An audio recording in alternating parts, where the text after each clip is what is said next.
Hi guys and welcome back to my channel. I'm Tia if you're new here, and hopefully I'm your new book bestie. Today we're going to be diving into my July reading wrap up. I don't know if you can see here, but these are most of the books I read in July and then a couple on Kindle which I will go through. So it is a hefty, we had a hefty month this month. I was an absolutely feral reader compared to normal. It was a wild month. We've got fave, mafia romance, sports romance, a few DNFs, some 5-star reads that I'm absolutely obsessed with, and I'm not going to be getting over them anytime soon. But let's just dive straight in. Let's no beating around the bush here.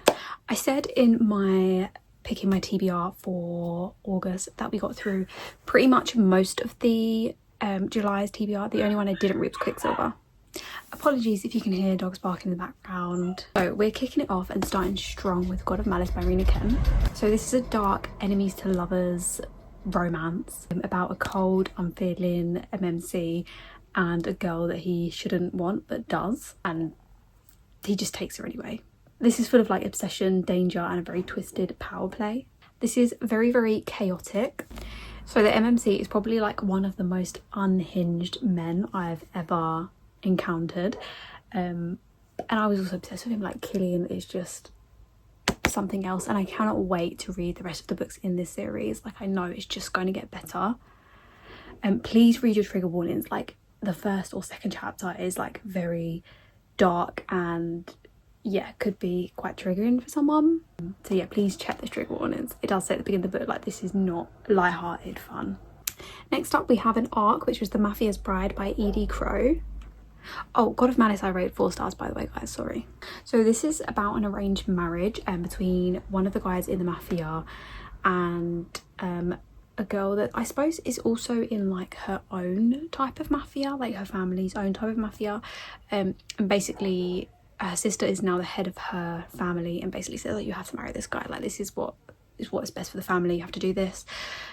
She's obviously a bit she's always been a party girl, rebellious, obviously goes into it, and this was 3 stars. Yeah, this was 3 stars. I had to check then. I loved the MMC in this. He was so attentive but had the filthiest mouth. Obviously I love a filthy mouth, and they both got their own personal traumas that they're obviously trying to work through as well, and work through that together. The only thing is, for me, it felt a bit rushed. The story felt a bit rushed. It went from 0 to 100. I would have preferred a bit more tension, and it felt a bit insta-lovey. It just felt the connection didn't really have time to bloom. But if you're after a quick easy read, then I would recommend. Then we had Make the Play by Kaylee Ryan, and this has the trope brother's best friend, which is one of my favourite tropes if you know me. A small town sports kind of romance. It was very sweet, but it was a bit predictable.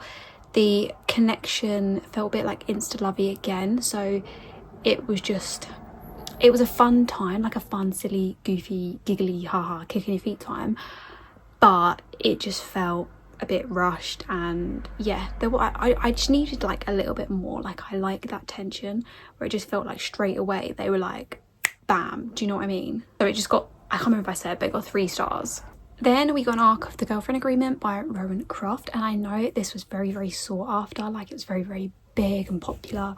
Unfortunately, I did have to DNF this. So this was about a fake relationship with forced proximity. Unfortunately, it just wasn't for me. I don't know if it was the chemistry or what, I just felt myself getting really, really bored.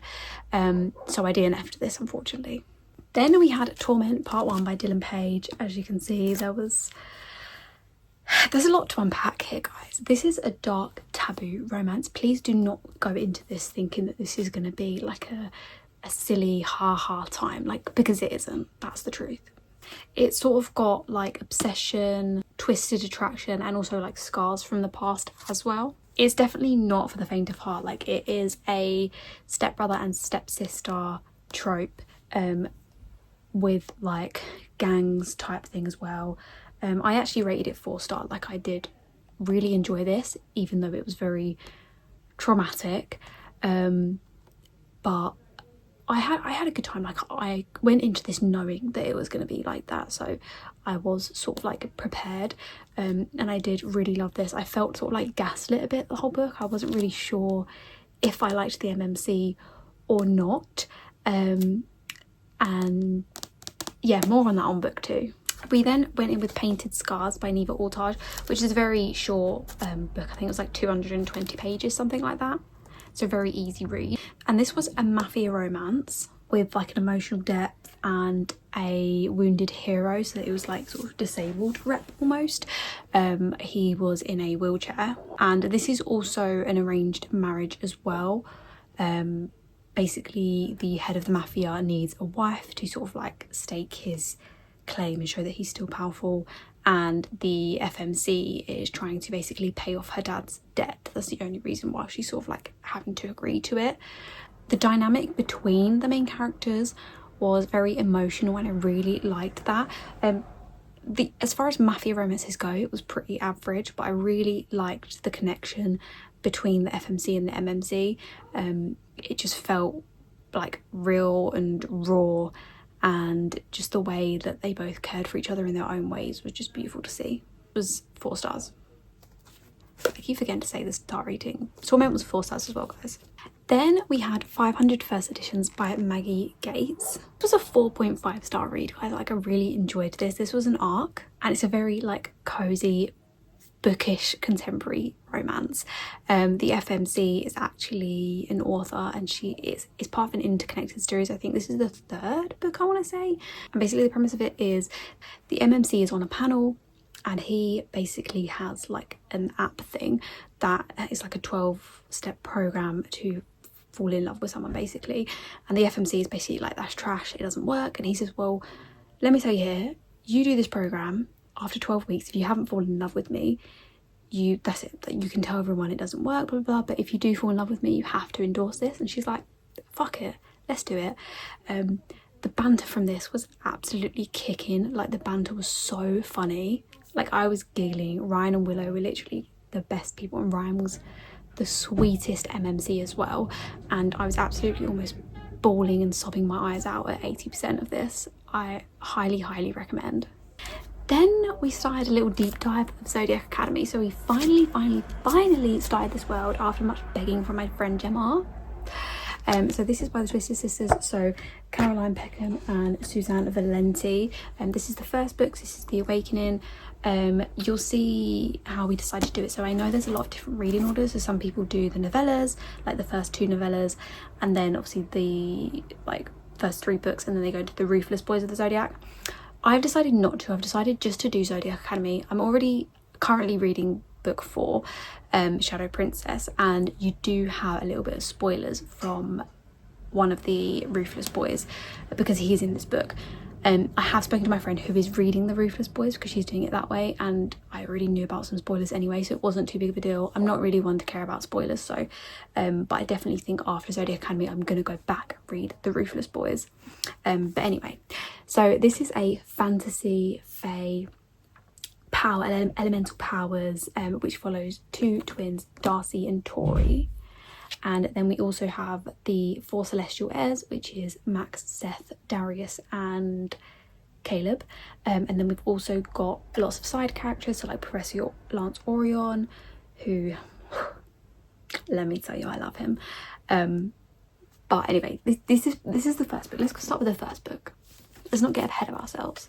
This book will make you feel so many things. Like, I'm not gonna lie, I was so confused first reading this, but it feels okay because Darcy and Tori are basically thrown into this world of magic like they didn't know, and they are just as confused as you're gonna be, but everything does unravel and it makes sense as it goes on. The MMCs, so obviously there's quite a few MMCs, you will feel so many different emotions to them. Like, they are hot AF, but you're going to be feeling hatred, love, then hatred and love, and it's just going to go back and forth. And just when you think you know something, then it rips your heart out. Like, the ending of this book, jaw dropped. Like, I was not expecting it, and that's this was 5 stars, guys, and that's exactly why I needed to go straight into book 2, because I was absolutely gobsmacked, couldn't believe what I had read, was feeling so many fucking emotions, honestly. And so we went into Ruthless Fae, And I know some people like to read The Awakening as Told by the Boys, but it's a very long book and I feel like it's going to be very samey as that book. So I know some people do read it later on, which is what we're going to do. But anyway, went into Ruthless Fate, which is book 2 in the Zodiac Academy. This was also 5 stars. Like, the drama, the danger, the tension in this, and a certain morally grey professor was on my radar. Like, let me tell you, obviously I can't say too much without giving obviously spoilers for the books. Obviously this is a series, but just know you're going to be feeling like so many different emotions throughout this. Then we went into book 3. So this is The Reckoning. This was the biggest one so far, and I believe the books get bigger and bigger and bigger and bigger as we get on. So this is basically, The Reckoning is like a huge trial almost. They have to go through the elemental powers, whatever ones they possessed, and go through like some sort of trial to go through the Reckoning and continue on at the Fae Academy basically. And there's a lot of like friendships fracturing, there's romances and intensifying, and the cliffhanger at the end of this, let me tell you, I can't cope. 5 stars. These have all been 5 stars, guys. Like, did you expect anything less? And I'm glad we got to see a lot more of a certain professor in this one too. Like I said, like throughout the books you're going to be hating the male main characters and loving them at the same time. Yeah, after that did decide to take a little rest from the Zodiac Academy world, just because we've done 3 books back to back and obviously the books get bigger and bigger. Then we went with another arc, which is The Invitation by Jodie Ellen Malpass. But this doesn't have like a thingy on here for some reason. I actually DNF'd this, guys. So this is meant to be like a second chance romance between a billionaire and a journalist. It's meant to be like swoony and mysterious. I did try, but it just didn't grip me. Like, I was just feeling, yeah, a bit bored and I just wasn't really into it. Then we had Den of Vipers by K.A. Nye. I had really high hopes for this. I actually read this with my friend Sophie. She'd read it 2 times before and she said, oh, it's really good. Like, the FMC's a bit annoying, the writing style's not great, but it's a good time. She was reading this with me and decided, actually, I think I might have been a bit wrong, Sophie. This book was like 600 odd pages, guys. It did not need to be this long. Firstly, I didn't DNF it, but I wished I had. This has got 2 stars from me. I might even take that down to a 1.5, but it's got 2 stars purely for the MMC. So this is a dark reverse harem, so like a dark YG basically, with very over the top spice and violence. We have 4 MMCs who, I love each one of them dearly, like in their own different ways, but they are all very unhinged, most of them. The FMC, I cannot. She was fucking insufferable. Like the most hated like FMC that I've ever read. I'm sorry, like that is just my opinion and that's okay. But I hated her. Like, she was just, I can't even like describe it without even getting irate about it. But she was just not for me. Like, I didn't enjoy her. The writing style wasn't great, and I'm a lover of Wattpad stories, guys, but I just felt like this was not hitting. The last 2 hours of the book of my Kindle read time was spice, and I'm a lover of spice, but it wasn't even spice, it was pure smut, and it wasn't even like good smut. I don't know how this woman is still walking with the amount of times she got down and dirty, you know. Okay, then we had Shattered Promise by Penelope Black, and this was 4 stars, guys. Like, this was really, really cute. Wasn't expecting it to be so cute. It was such an easy read. There wasn't really like much going on, but it was really good. So basically this is like a second chance romance plus like nanny as well. So the FMC is basically becomes like a nanny for her best friend's brother. Sorry, her brother's best friend. Yeah. For her brother's best friend. There we go. I'm so chaotic today, guys. I've had enough. And yeah, she's always fancied him my whole life. They had a little thing when they were younger, when she was like 18, I think. She lost her V card to him, I'm pretty sure. And he doesn't remember it. And when it's brought up later, like, he genuinely didn't remember, but you don't know why. Like, I feel like that one was just a bit brushed over. And yeah, I don't really know why, but the rest of it was just like a silly giggly time. Like, it was, if you want something that's really easy to read that you're going to be kicking your feet at, like, this is definitely the one. If you want a masterpiece, then this isn't. Next we had Heartless by Elsie Silver, which was a 5-star. I love me a cowboy romance, and this one was single dad and nanny, sunshine, grumpy. This follows Cade Eaton, who is the grumpiest man, but he's also a gentleman, and he's also got the filthiest mouth. Like, let me tell you, this man, this is my new obsession. Like, he is up there on book boyfriend list. Like, let me tell you, if you love a cowboy, like, you need to read Cade Eaton, and I'm excited to get to Theo's story, actually, because I heard that he barks, and I'm excited for that. But you need to read this. Then we went into Torment Part 2 by Dylan Page. This wasn't on my TBR for this month, but I just thought I really wanted to read it and find out what happened. This was 4 stars. Again, this is very taboo, dark, and this was a lot darker than the first one, in my opinion. It was a great continuation and sort of tied everything up. I was absolutely sobbing at the ending of this. Shay, the MMC, who is the older stepbrother, you're going to be feeling so many emotions. Like, you will absolutely, well, I did anyway, hated him in this book. Obviously you find out why. I'm not going to spoil what's happening, but that's basically what's happening. And then, yeah, at the ending, I'm just sobbing my heart out. This was a very unexpected 4-star read. Then we had Five Brothers, which was actually really hefty.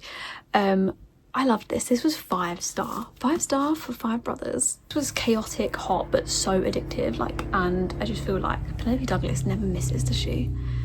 This follows basically the FMC has a steamy night with one of the brothers. It's so dark, she doesn't know who it is, so she needs to find out which brother basically was that, which sounds like I went into this thinking this is going to be pure smut, and it actually wasn't. Like, there wasn't actually like a massive amount of smut. Like, when it did get smut, like, it did get spicy, but it was actually very, very deep and emotional. I actually found myself like tearing up over it actually at parts, and it was a lot more deep and emotional than I thought it was going into it, but I had a really good time because of that. Then we went over cute small read Eyes on Me by Sarah Kate, which is the second book in the Salacious Players Club. This is a taboo romance between a stepbrother and stepsister. Again, can you see a theme here, guys? Like, have I got some sort of theme going on here? And it also features like cam girls and stuff like that. It's very, very fun time. Basically the MMC finds his little stepsister on like this webcam app, decides to go on there and talk to her. Obviously she doesn't know it's him, he knows it's her, and yeah, it's a very spicy fun time. That was 4 stars. Then we had an emotional read. This was probably the biggest book of the month, Binding 13 by Chloe Walsh. I've been putting this off for ages, but my hairdresser has been begging me to read it. In the past 2 times I've seen her, I said I would, and I have like weeks and weeks between my appointments, like 8 to 12 weeks depending on when I've gone, and I promised her this time I would read at least the first book before my next appointment in a couple of weeks, and I have kept my word. But this was such a good, no, I was gonna say it's a good time. No, it's a good book. It's not a good time, but it's a good book. It's very traumatic and emotional. So please go into that, like, check your trigger warnings, because it is very, very emotional. This has like the slowest burn. So this follows Shannon Lynch and Johnny Kavanagh. This is set in Ireland, by the way, guys. These people are Irish. And basically Shannon doesn't have a great home life. She's being bullied at school and stuff, so she moves into Thomond College, and she meets Johnny there, who's basically like a really big rugby player. Like, he does rugby for school and rugby outside, so he's sort of like focusing on that, and basically it follows them 2 story. He's trying to sort of like push back because he wants to focus all on rugby. And then, yeah, obviously follows Shannon's life and how she's dealing with everything as well. The next book is Keeping 13, so that follows their story, and then all the other books are the other characters' stories. But this ends on a massive cliffhanger, guys, like, kind of. And I was literally like tearing up at it. Like, it was just the most, like, so sad but so poetic. Then I read Unhinged by Steph Macker. I actually did immersive read on this, so I read it whilst listening to the audiobook because it wasn't like too long. And this was, like it says, unhinged. Like, okay, first things first, let's do my rating. So I rated this a 4-star purely for the audiobook. So if I hadn't listened to the audiobook, I think it would have been like a 2-star. Like the plot and the writing, like it just wasn't, it was okay, like thing, but it's like 4 different narrators, so it's 4 different voice actors, so 3 guys and 1 girl, and they make this book, honestly. Like I only read this because of the like preview I saw, and that's why I wanted to read this. I definitely will be reading the second one because it ends on a massive cliffhanger. Like there's a theme here, guys. And I will be listening to audiobook hopefully this weekend, I'm thinking. But I'm so like, I can't even speak. The voice actors were so good for this. It's very like wild and chaotic. So basically like bad kids that do stuff that not quite go to prison, but they go sent to this like facility where it's meant to like rehabilitate them. And yeah, there's like things going on in the rehabilitation center, like the people that are in charge are not really in charge. And yeah, it's just, I honestly couldn't really tell you the plot for this. Just know that like the voice actors are good. Like I don't really know what the plot was, but I liked it. Then the final book of the month was The Play by Elle Kennedy, which is the 3rd book in the Briar You series, which is a hockey romance. So this follows Hunter and Demi. And basically Demi is in a relationship. She forms like a friendship with Hunter, they become very good friends. She finds out that her long-term boyfriend is cheating on her. She wants a rebound, so she goes to Hunter. The only thing is Hunter has decided to take a vow of celibacy, so he's like, basically, I can't. So they have sort of like a bit of back and forth. It's a very slow burn, guys, and also there's like so much banter. Like I really enjoyed Hunter. I think this was my favourite book of the series so far. This was 3.75 star, so not quite that 4-star mark, but it wasn't low enough to be like a 3.5, if you get what I mean. I cannot wait for the 4th book of the series because the 4th MMC has been introduced in this book and I'm obsessed with him already, and I cannot wait to see his story. So that was everything I read in July. Let me know if you've read any of these, which were your favourites, which are you adding to your TBR because I've spoke about them, because I'm not very the best at describing books. Don't forget to hit like, hit subscribe, and you can follow me on Instagram and TikTok at tias_book_corner, and I will see you guys next time.